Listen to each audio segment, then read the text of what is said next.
development of the suburbs and, you know, who had privilege and who didn't. So it's a PBS deal, so I invite you to check it out. This was just a little excerpt from that. All the links off. Oh!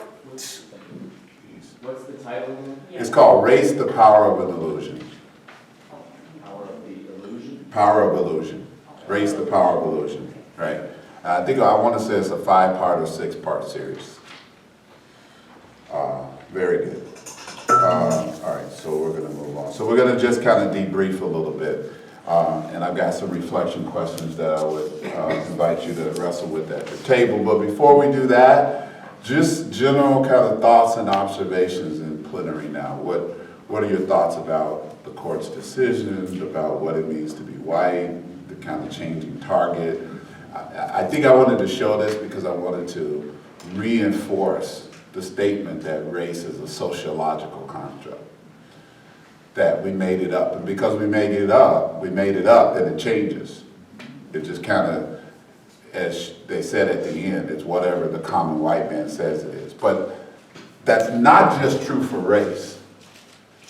It's also true for lots of other things in terms of the dominant culture, right? We see a horrific video, right, of somebody getting killed, maybe at the hands of law enforcement, and then we all see one thing, and then it gets in the courts, and we're told that's actually not what it was, right? So this type of thing happens all the time, because when you have power over the systems and structures, you can make your version of the story true. Okay? So, other thoughts, questions, comments about what you saw. What did you find interesting? How many folks knew this story about Ozawa? All the sociology majors know this. You're sociology. I thought it was very interesting that back at that time, women didn't have rights either. Yes. It was a male-dominated society, so women could not own property, women could not vote. And I thought that was an inequity too Yeah. that made me think about. Yeah, and there were no women on the Supreme Court. And we're still in a male-dominated society. Less so than then, but still true. Yes. I felt it interesting how, as everything came up, they kept moving the needle. Like, oh, we didn't mean that, this is what we meant. Oh, we didn't mean that, well, really what we meant was that. So you never really knew what was true and what wasn't, or where you would land and where you weren't. Right. You wouldn't. Yeah, so a famous little story that Oprah Winfrey tells, where I think she's shopping on Rodeo Drive, and she goes into a shop, and I guess somebody who had been living under a rock didn't know it was Oprah Winfrey. Paris, it was in Paris. Paris? Yeah. Okay, Paris. Didn't know it was Oprah Winfrey, right? So it didn't matter that she's one of the most wealthiest people on the planet. Had her own talk show, right? To that shop owner, she was just another black woman, i.e., you don't have the money to buy anything in here. It's going to cost you to say hello. So you got to get out. So again, did everything right, educated, success, wealth, but her packaging caused her to have a negative experience in that story because of this thing we call race. Yes? I work in a social service field now for the last 9 years. I have to do this because people are telling me they can't hear without the mic. Before I started working in the social service field and had any interaction with court systems, I always thought our court system and legal systems were pretty objective, and I have found out very differently. And that I think is, like Tamu said, the goalposts change depending on what the circumstance is, and or who the people are who are in charge of the goalposts. So that continues today. Thank you. Someone else? Observation? Something that stood out for you? Well, when did it eventually change? It eventually changed to, if you're born in the United States, you become a citizen. So when was that? No, wasn't. If you're born in the United States. That was always? Yeah. Okay, So so you could be an immigrant, but if you have a kid in the US. he had emigrated, and he was trying to gain citizenship. Right, but it wasn't about his daughters, I don't think. Okay, so then personal story. I was born in Japan, and I will never be a Japanese because I'm not of the blood. So there's two sides. I'm just saying. Yeah, well, we're not comparing ourselves to the Japanese. They got things that They are did, advantages. they We did got some- things that are advantages, you know, Yes. there's good and bad in every culture. But we're trying to, I think this conversation is about trying to make our culture better right.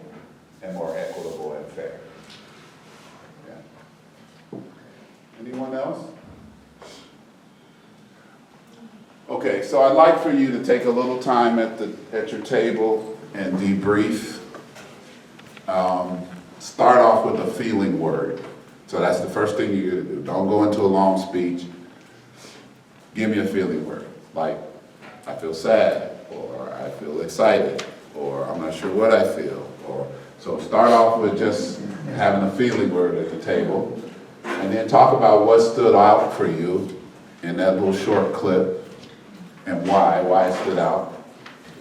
And then I would love for you to explore a bit about this conversation.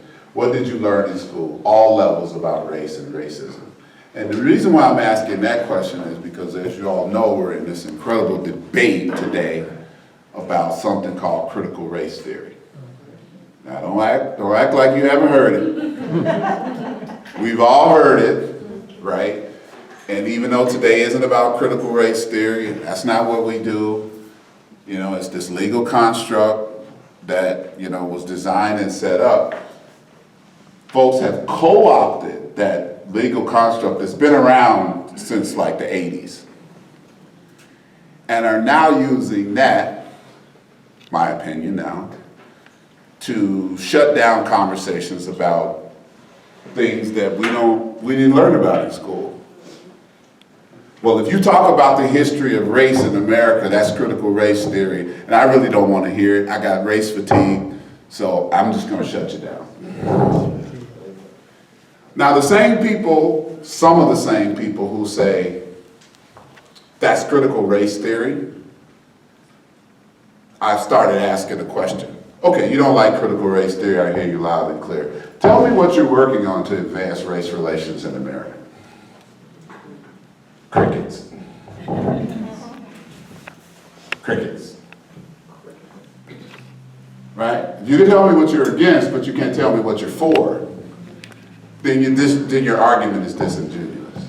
You're not actually working to solve the problem. You just don't want to be in dialogue about some of our issues. Okay? Or you're just part of the silent majority. Or you're just part of the silent majority. Thanks, Sam. Okay. I got why is impacted by racism, but that's supposed to be who is impacted by racism. Okay? So the 4 questions again. Start with the feeling word. What stood out in the film for you and why? What did you learn in school in all levels about race and racism? Again, that's why I think the critical race theory debate is so ridiculous. Why? Because we don't learn anything in school about race. Not only are we not talking about critical race theory, we don't know anything.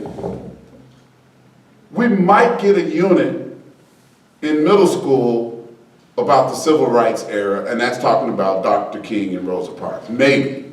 That's the extent of it. So people are going to school boards and protesting, and they got their talking points about, and it's like, what are you talking about? We're so ignorant about our own history. Not only are we not teaching critical race theory, which is this complex field with all sorts of different components like medicine.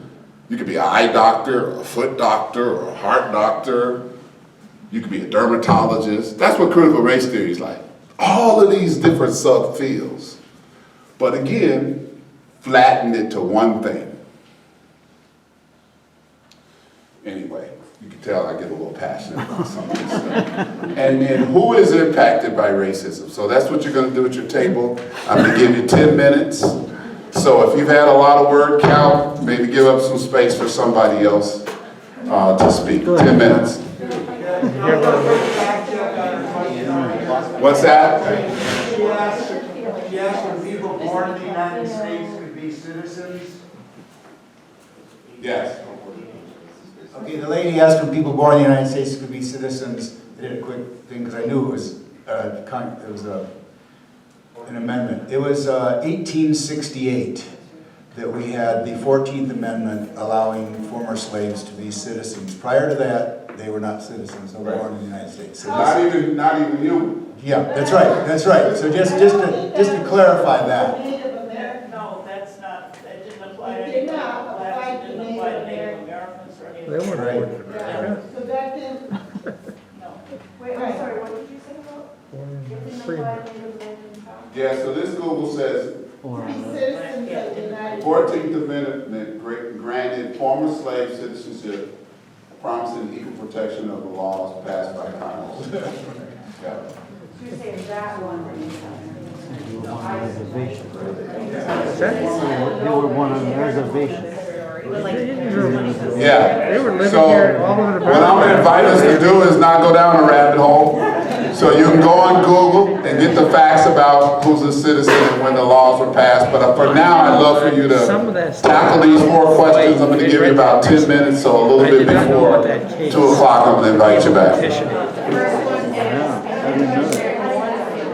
Kind of shocked. My feeling word is shocked, but not. But I guess Do you know about the Kurumatsu, Fred Kurumatsu case? I did not know about that. Fred Kurumatsu was a Japanese young man who refused to go to the mass incarceration facilities, internment camps in World War II. And he took actually the government to court.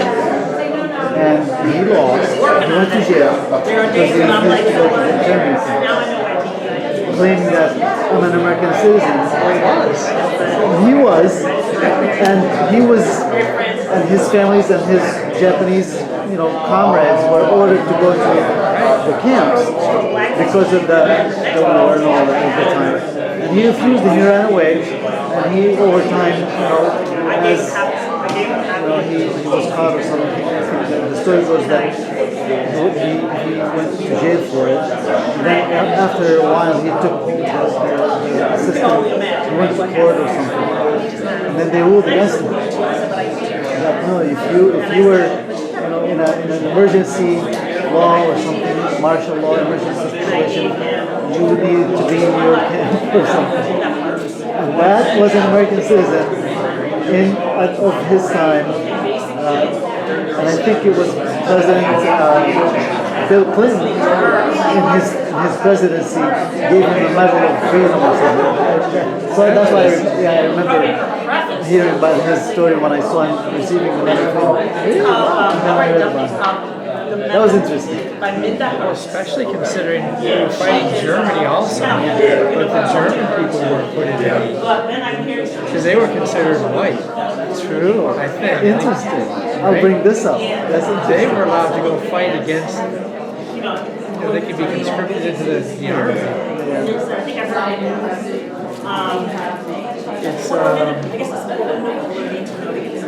It's just the way it works in our society. I imagine it's the same in other countries too. It's self-preservation. It's called self-preservation. It is, right? It is.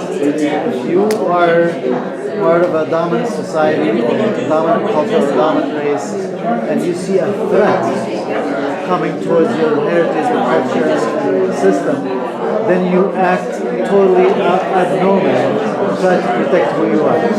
It's a basic psychology. It's psychology 101. And but what is different though, John, I think, what is different is there's a constitution that says something different. And that if you want to say that we're all going to abide by the same constitution, then do so, then abide by that constitution. But unless you change the constitution and then make it say something different, then okay, now I understand.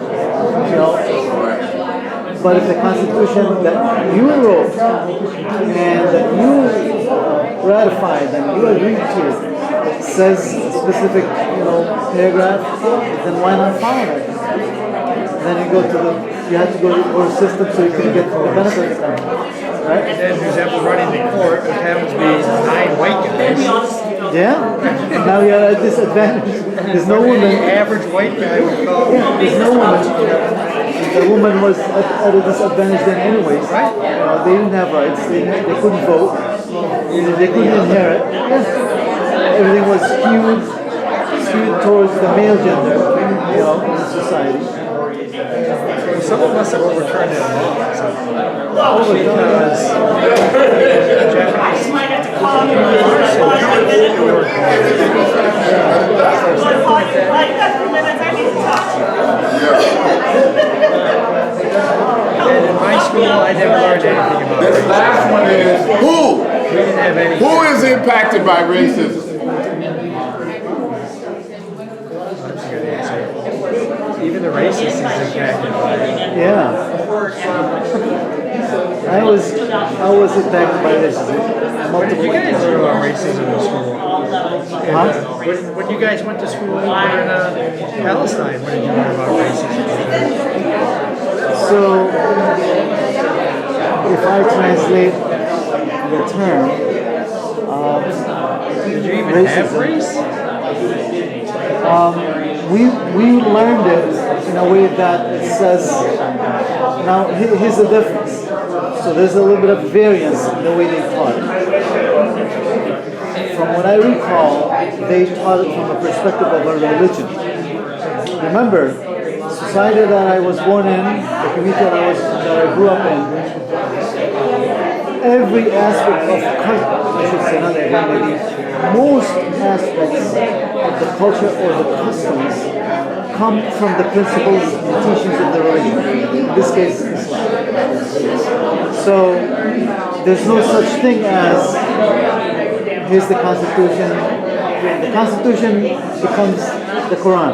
The Constitution becomes what Muhammad taught, what Allah, how he wants us to live. So based on that, the way we learned it was that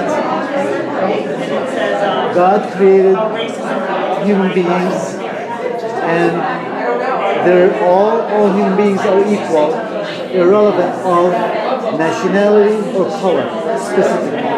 Very specific. And then he goes to a level of saying, the best of you, human beings, the best of you is one who is closest to the Creator in acts of worship. So now he discriminates and he identifies and he kind of sorts out the good from the bad, and he says the best among you is not by your color, skin color, or language, or heritage. It's the one who is closest to me in worship. Most pious, basically. That's what he says. So anybody. Exactly. So you didn't really have concept of race. The only time that I began to learn about black and white race is right here. I've heard one person who came from Africa and said, I didn't know I was black until I came to America. Very true. I did not know I was white until I came to America. I'm classified as white. Here, you don't learn about it in school, but you learn about it through the system. You inherit this through the customs, the habits, the system that is established, the social, economic, cultural, religious, TV, politics, Hollywood, movies, the media. It's so ingrained that you don't even think about it, but it's everywhere. imagine if America was a theocracy and based on Christian teaching. That is, because this becomes the essence of the question.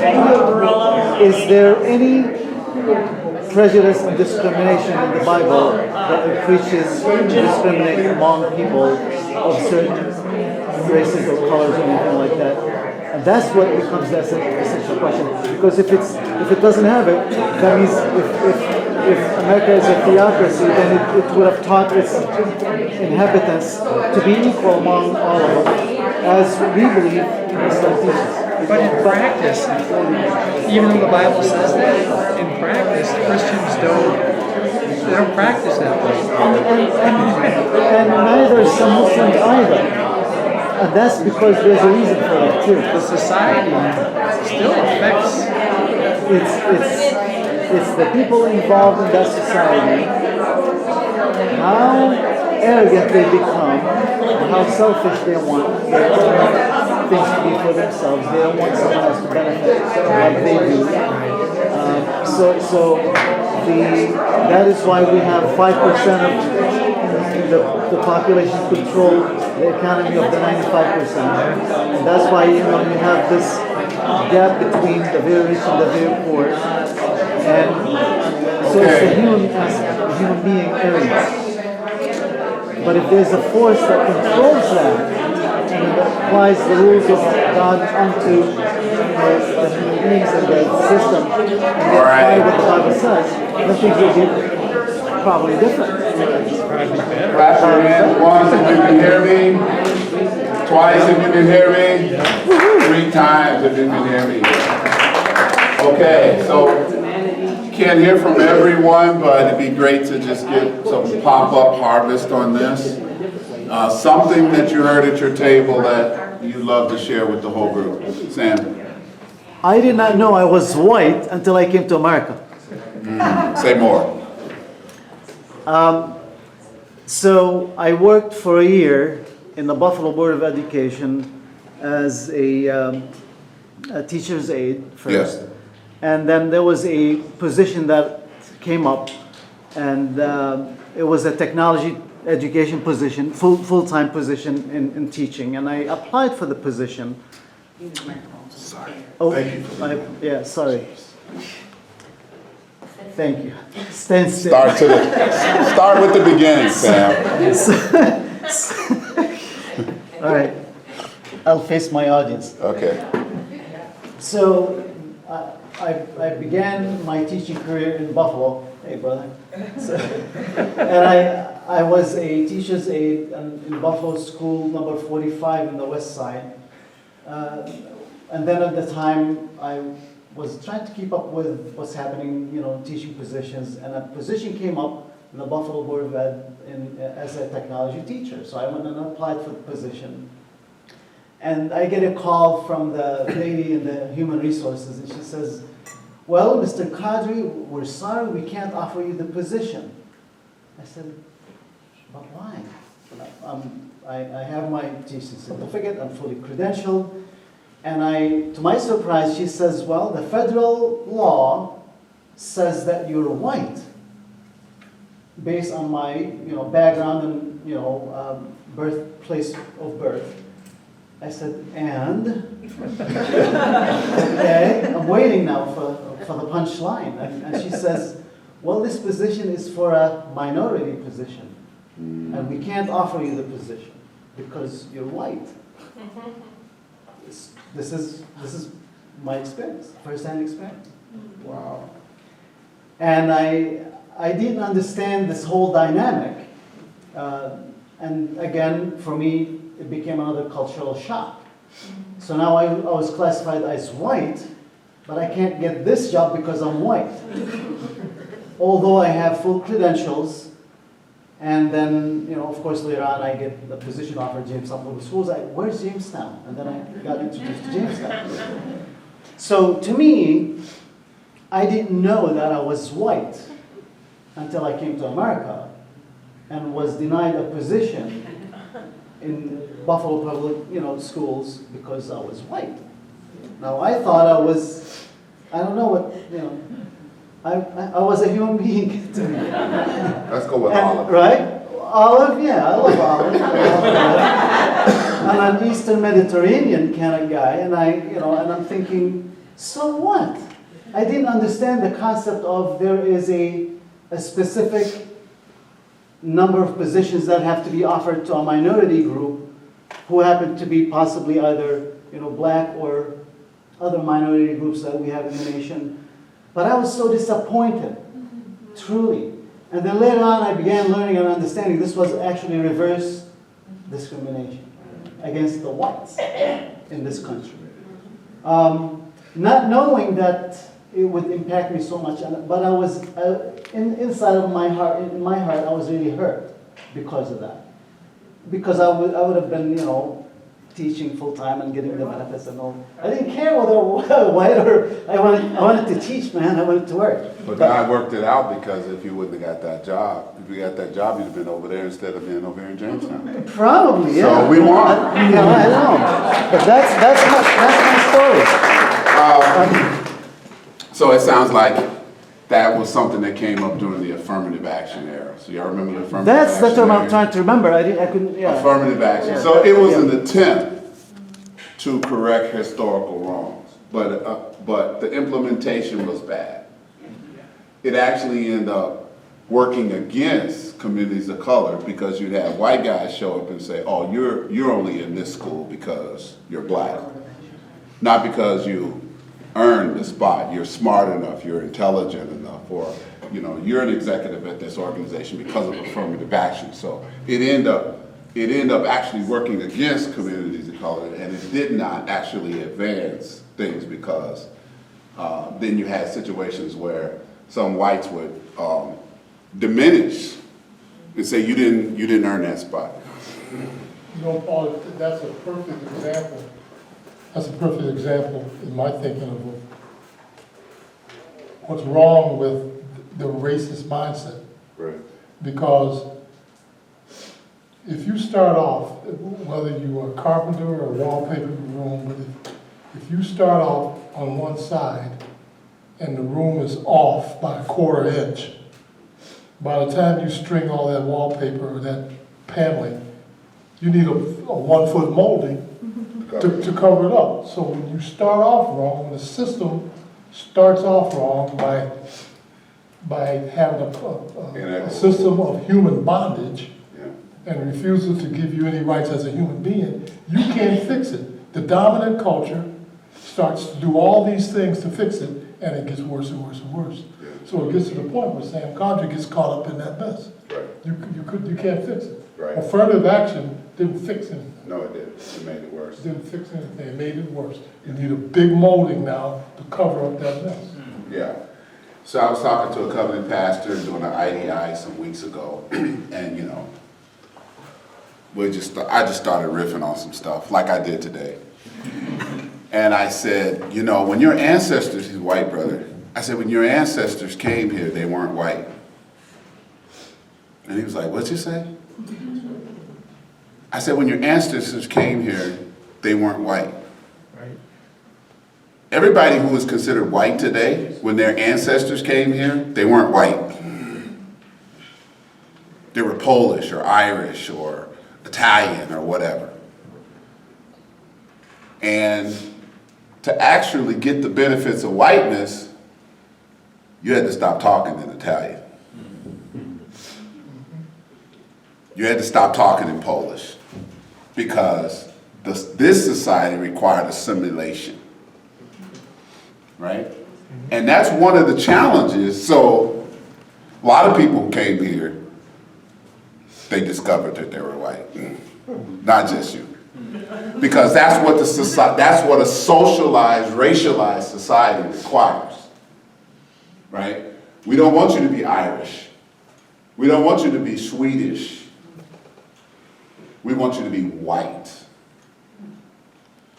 Which is why sometimes when I start off with the question I started off with this morning, tell me something you love about your culture, some white folks act like a deer in headlights.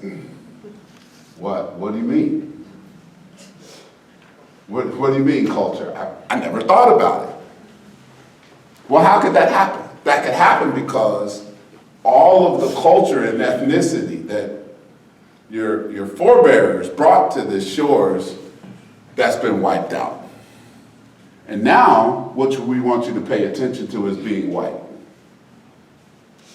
And because you're in the dominant culture, everybody else has culture, but you don't have it. But you do. God gave it to you. And so a step toward more cultural competence, despite what we're talking about today, is not a step out. It's a step in.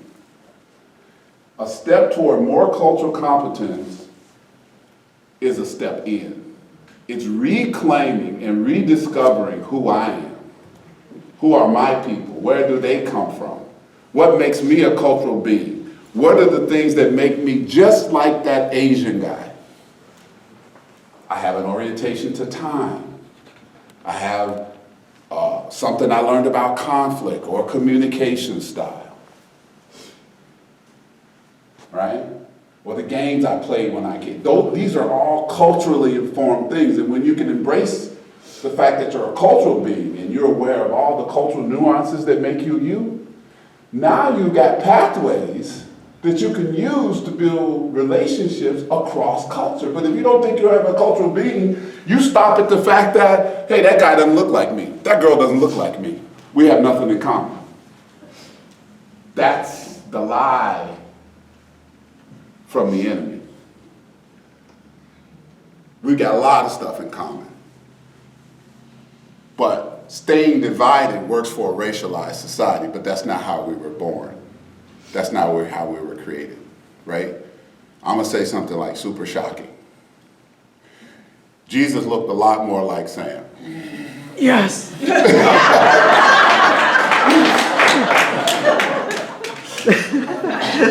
Hallelujah. I know that's not what you probably saw in the church you grew up in. He was a Middle Eastern man. Palestinian. He didn't have blue eyes. He didn't have blonde hair. And I love the Covenanter that created that picture. It's iconic. But you know what he did? He created the picture in his image. And that's what we all do. When I was in college, I took a Christian art class. It was a class that looked at art over time, Christian art. And guess what? The Chinese guy, guess what Jesus looked like? Chinese. Okay? Coptic art, Well, black. if we're created in God's image, then we see God as